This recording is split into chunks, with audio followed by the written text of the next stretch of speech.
শহীদ বুদ্ধিজীবী সাংবাদিক মোহাম্মদ শহীদুল্লাহ কায়সার ১৯২৭ সালে ১৬ই ফেব্রুয়ারি বাংলাদেশের ফেনী জেলার মজুপুর গ্রামে জন্মগ্রহণ করেন। শহীদুল্লাহ কায়সার একাধারে সাংবাদিক, সাহিত্যিক ও রাজনীতিবিদ ছিলেন। ছাত্রজীবনে তিনি বিভিন্ন সামাজিক, সাংস্কৃতিক ও রাজনৈতিক আন্দোলনে সক্রিয় অংশগ্রহণ করেন। তিনি মূলত সমাজতান্ত্রিক রাজনীতি চর্চা করতেন। ১৯৪৭ সালে দেশভাগের পর পূর্ব পাকিস্তানে গণতান্ত্রিক ধারার সকল আন্দোলনের সঙ্গে তিনি যুক্ত ছিলেন। বামপন্থী রাজনীতির সমর্থক হিসেবে তিনি শ্রমিক জনতার দুঃখ দুর্দশা লাঘবের জন্য সক্রিয় সংগ্রামের উপর গুরুত্ব দিতেন। বামপন্থী রাজনীতির জন্য জীবনরেখা একাধিক মেনে নিয়েছেন কারাবরণ। প্রখ্যাত চলচ্চিত্রকার ও লেখক মোহাম্মদ জহির রায়হান ছিলেন তার অনুজ। করো না হয় মরো, এই মর্মেই হয়তো জীবনযুদ্ধের নির্ভীকতা বুকে নিয়ে বেঁচে থাকা অথবা পরাজয় মৃত্যুকে মেনে নেওয়া প্রতীকী রূপে তিনি সৃষ্টি করে গেছেন তার কালজয়ী উপন্যাস সংসক্ত।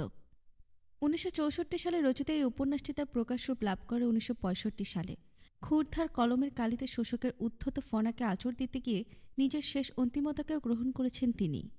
১৯৭১ সালে সেই ১৪ই ডিসেম্বর তাকে তার কায়েতটুলি বাসা থেকে ধরে নিয়ে যাওয়া হয়। নিজের সে সূর্যাস্তের ইতি টেনে তিনি নিখোঁজ হয়েছেন, কিন্তু অমর হয়ে গেছেন বাংলার মাটির বুকে। তিনিই আমাদের গৌরবদিত মুক্তিযুদ্ধের একজন শহীদ বুদ্ধিজীবী শহীদুল্লাহ কায়সার। চরিত্র সংক্ষেপণ। রমজান অন্যতম প্রধান চরিত্র, উপন্যাসের খলনায়ক, উপন্যাসটির মূল চালিকা শক্তি। আব্দুল মালেক ওরফে মালু উপন্যাসের প্রধান চরিত্র না হলেও মালু চরিত্রটি শহীদুল্লাহ কায়সারের মূল চক্ষুদৃষ্টি, অর্থাৎ যার চোখ দিয়ে লেখক এই কাহিনীর ঘাত প্রতিঘাতের বিস্তার হতে দেখে উপন্যাসের জবনিকাপাত করেছেন। জাহেদ সৈয়দ বাড়ির মেজ ছেলে, উপন্যাসের নায়ক চরিত্রের মধ্যে প্রধান।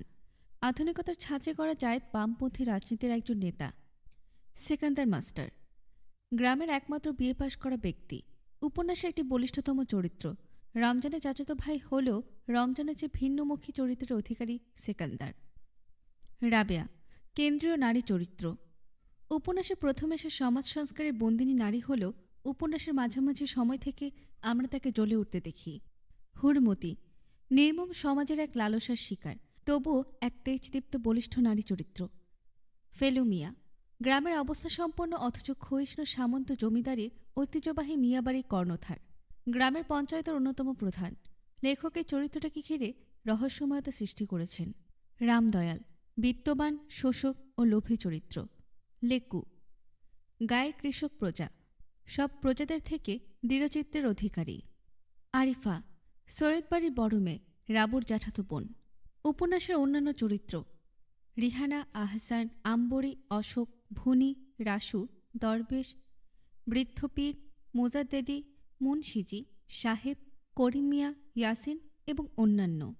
উপন্যাসের ঘটনা আবর্তনের স্থানসমূহ: বাকলিয়া গ্রাম, তালতলি গ্রাম, কলকাতা, ঢাকা। কাহিনী সংক্ষেপণ। বাকলিয়া গ্রাম সেই গ্রামের দুটি অবস্থাসম্পন্ন পরিবার হল সৈয়দ পরিবার ও মিয়া পরিবার। মিয়াদের মধ্যে এখন ফেলুমিয়ায় গ্রাম প্রধানের কাজ করে, আর তার বাহাত বা দোসর হচ্ছে রমজান। সে ফেলুমিয়ার কর্মচারী। পঞ্চায়েতের মাধ্যমে হুরমতিকে বিচারের মধ্যে দিয়ে শুরু হয় উপন্যাস। এখানে আসামি হুরমতি, তার বিপক্ষে রমজান, ফেলুমিয়া এবং গায়ের মসজিদের ইমাম। রমজান ও ফেলুমিয়ার লাম্পটের শিকার হুরমতি। সমাজে নিষিদ্ধ কাজ ব্যভিচারী করার দায়ে হুরমতির চরিত্র কলঙ্কিত করে বিচার কার্য শেষ করাই ছিল রমজানের প্রধান উদ্দেশ্য, কারণ হুরমতির গর্ভের সন্তানের পিতা হচ্ছে রমজান, এমন দাবি ছিল হুরমতির। যদিও এখানে লেখক ফেলুমিয়াকে এই শিশুর পিতা হিসেবে আড়ালে থেকে ইঙ্গিত দিয়েছেন। শুধু হুরমতির বিচার করে সবাই মিলে, কিন্তু অপরপক্ষের কোনো বিচার করে না।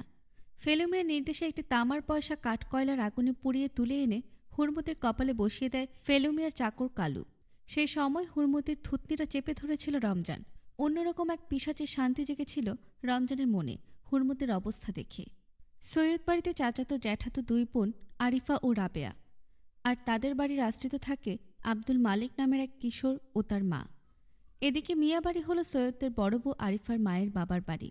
হুরমতির মাকে দাসী হিসেবে সৈয়দ গিন্নি এনেছিল বাবার বাড়ি থেকে। তারপর হুরমতির জন্ম হয় সৈয়দ বাড়িতে।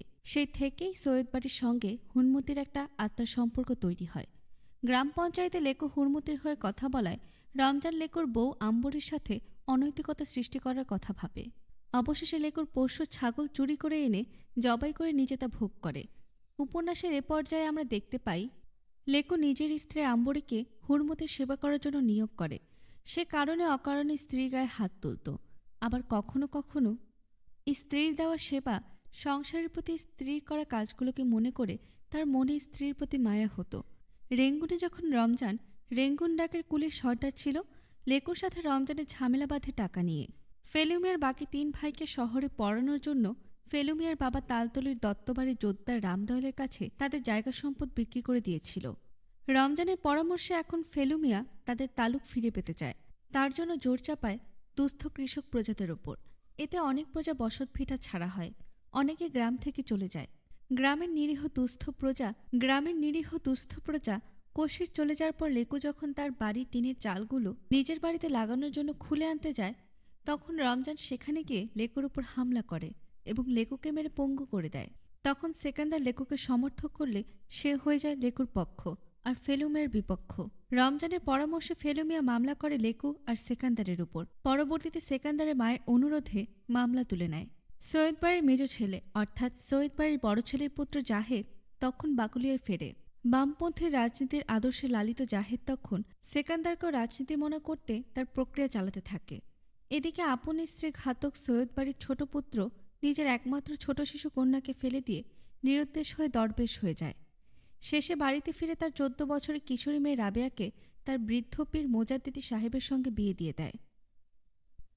আধুনিকতার শিক্ষায় দীক্ষিত জাহিদ তখন রোষে বৃদ্ধ পীরের উপর হামলা আনে তার দলের লোকজন নিয়ে। ভয় পেয়ে জামাই তার শ্বশুর সমেত বাড়ি থেকে পলায়ন করে। উপন্যাসের এই পর্যায়ে আমরা হঠাৎ জাহিদের মুখে শুনি, হুরমুতের শিশুটি দেখতে ফেলুমিয়ার মতো হয়েছে। এখানে লেখক রহস্যের সৃষ্টি করেছেন। তারপর শুরু হয় যুদ্ধ। সেই যুদ্ধের সময় নায়েব রমজান সুযোগ বুঝে অনেক কালো টাকা আয় করে অসৎ পথে।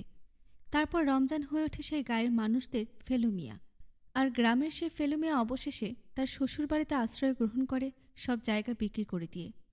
ছোটবেলায় যে মালু বাকলিয়া আর তালতলিতে মালু বয়াতি নামে গান করে বেড়াতো, সে মালু চলে আসে কলকাতায়। পরবর্তীতে ঢাকার বেতার কেন্দ্রে গায়ক হিসেবে নিযুক্ত হয়। সৈয়দ জাহেদ স্বদেশী আন্দোলনে যোগদান করে যখন কলকাতায় এসেছিল। তখন সেখানে কলকাতা দাঙ্গা চলছিল। গ্রাম্য কুসংস্কারে বেড়াজালে বন্দিনী রাবেয়া খাতুন এখন কলকাতায় লেখাপড়া করে আধুনিক শিক্ষার কাছে এসেছে এবং আন্দোলনের নেতৃত্বে অংশগ্রহণ করেছে। সে নিজেই দৃঢ়তার সাথে তার বর বৃদ্ধ পীরকে অবজ্ঞা করে ফেলে চলে এসেছে। বেতারে কাজ করার সময় মালুর পরিচিত হয় রিহানা নামের রহস্যময়ী মেয়ের সাথে। প্রথমে রিহানা মালুকে তার দিকে টানলেও শেষ পর্যন্ত তাদের বিয়ের পর রিহানা মালুকে ছেড়ে দিয়ে রিহানার খালাতো ভাই আহসানের সাথে পরকীয়ার প্রেমে নিযুক্ত হয়। জাহেদের চিঠি পেয়ে মালু চলে আসে গ্রামে। তাদের গ্রামে এখন কালো বসন্তে ছেয়ে গেছে। মৃতের ওপর মৃতের স্তূপ, কবরের আসর চারপাশে। লেকুর বউ আম্বরে মারা যাওয়ার পর তার 4 বছরের কন্যা ভূমিকে এক আত্মীয়ের বাসায় ফেলে চলে গিয়েছিল লেকু। হুরমুতে চলে গিয়েছিল কোনো সাহেবের সাথে। এখন লেকু হুরমুতিকে বিয়ে করেছে, তারাও গায়ে ফিরেছে। তালতলির সেই দত্তবাড়ি এখন রমজানের কাজী বাড়ি। ভট্টাচার্য বাড়িতে মিয়ার পেয়াদা কালু এখন কালু শেখ। সেকান্দার মাস্টারের বহু স্বপ্নের কাণ্ডারি ছোট ভাই সুলতান এখন রমজানের দলে নাম লিখিয়ে বসেছে মিত্র বাড়িতে। সেকান্দার মাস্টার যেন অকালেই বৃদ্ধ হয়ে গেছে। অভিশাপ কাউকে ধ্বংস করতে পারলে হয়তো লেকুর বউ আম্বরী, হুরমতি আর নিজের মায়ের অভিশাপে ধ্বংস হতো রমজান। সাথে ছিল অসংখ্য মানুষের হাহাকার। বসন্ত হয়েছে বলে নিজের মাকে নিজের কাছে নিয়ে দাফন পর্যন্ত করেনি রমজান। সেকান্দার যেন পোড়া খুঁটির মতো এখনও দাঁড়িয়ে, সর্বগ্রাসী কোনো ধ্বংসের একক সাক্ষী হয়ে। রমজান এখন তালতলির সেই শ্যামাচরণ দত্ত হাই স্কুলের প্রেসিডেন্ট, যে স্কুলকে টিকিয়ে রেখেছিল সেকান্দার মাস্টার, যে স্কুলকে টিকিয়ে রেখেছিল সেকান্দার মাস্টার। রমজান এখন সেই স্কুলের নাম পরিবর্তন করে নাম রাখতে চায় কাজী মোহাম্মদ রমজান হাই স্কুল। বসন্তে উজাড় হওয়া বাকুলিয়ার মানুষদের সেবা করে রাবেয়াও বসন্তে আক্রান্ত হয়। হুরমতি, লেকু, জাহেদ, মালু, সেকান্দার সবাই মিলে রাবেয়াকে সুস্থ করে তোলে। শেষ পর্যন্ত নিজের চাল অটুট রেখেছে রমজান। দারোগাকে খবর দিয়ে ধরিয়ে দেয় বামপন্থী রাজনীতির নেতা জাহেদকে, যাকে দারোগারা তন্ন তন্ন হয়ে খুঁজেছিল এতদিন। যাওয়ার সময় যাদেরকে শুধু বলেছিল আমি আসব, অপেক্ষায় থাকে রাবেয়া জাহেদের ফিরে আসার। সমাপ্ত হয় বাকুলিয়ার সংসপ্তকদের ঘিরে সংসপ্তক উপন্যাসের। এই উপন্যাসটি রাবেয়া, মালু, জাহেদ, সেকান্দার, হুরমতি, লেকুর চরিত্রগুলোকেই লেখক সংসপ্তক হিসেবে উল্লেখ করেছেন। বহু ধারায় প্রবাহিত মানুষের জীবন, সহস্রধারায় জীবনের বিকাশ। সংসপ্তকের প্রতি শিরায় শিরায় এই সংসপ্তকেরাই বিস্তার করেছে। বুদ্ধিদীপ্ত সাহসী স্বাধীন জাতির আয়নাস্বরূপ সংসপ্তক উপন্যাসের প্রান্তে প্রান্তে এসেছে তৎকালীন ভূমিশাসকদের নিপীড়ন, প্রজাপীড়ন, সামন্ত জমিদারদের পর্যায়ক্রমে বিলীন হয়ে যাওয়া, অন্যদিকে দুরাচারের ফুলে ফেঁপে ওঠা কলকাতা দাঙ্গা, হিন্দু মুসলমান আন্দোলন, ব্রিটিশ বিরোধী আন্দোলন, দ্বিতীয় বিশ্বযুদ্ধ, ৪৭-এর দেশভাগ, স্বদেশী আন্দোলন, গণহত্যার মতো বীভৎস ও রোমাঞ্চকারী ঘটনাসমূহ। উপন্যাসটিতে এসেছে যুদ্ধ, দাঙ্গা হাঙ্গামা, লুণ্ঠন, দুর্ভিক্ষ, মহামারীর এক গভীর, অদ্ভুত, শান্ত, করুণ রসের ভূষণ। উপন্যাসটির কিনার ঘেঁষে ঘেঁষে অঙ্কিত হয়েছে অনৈতিকতা, লোভ, পরকীয়া প্রেম, বাল্যপ্রেম এবং কামগন্ধহীন প্রেমের এক অপার চিত্র। জীবনযুদ্ধে হার না মানা সৈনিকেরা কখনো পরাজিত হয় না। সত্য সুন্দর প্রতিষ্ঠার লক্ষ্যে, শান্তি প্রতিষ্ঠার লক্ষ্যে লড়ে যাওয়া এই সৈনিক সেনাদের উদ্দেশ্য করে লেখক রচনা করে গেছেন তার এই কালজয়ী উপন্যাস। জাতীয় শত্রুদের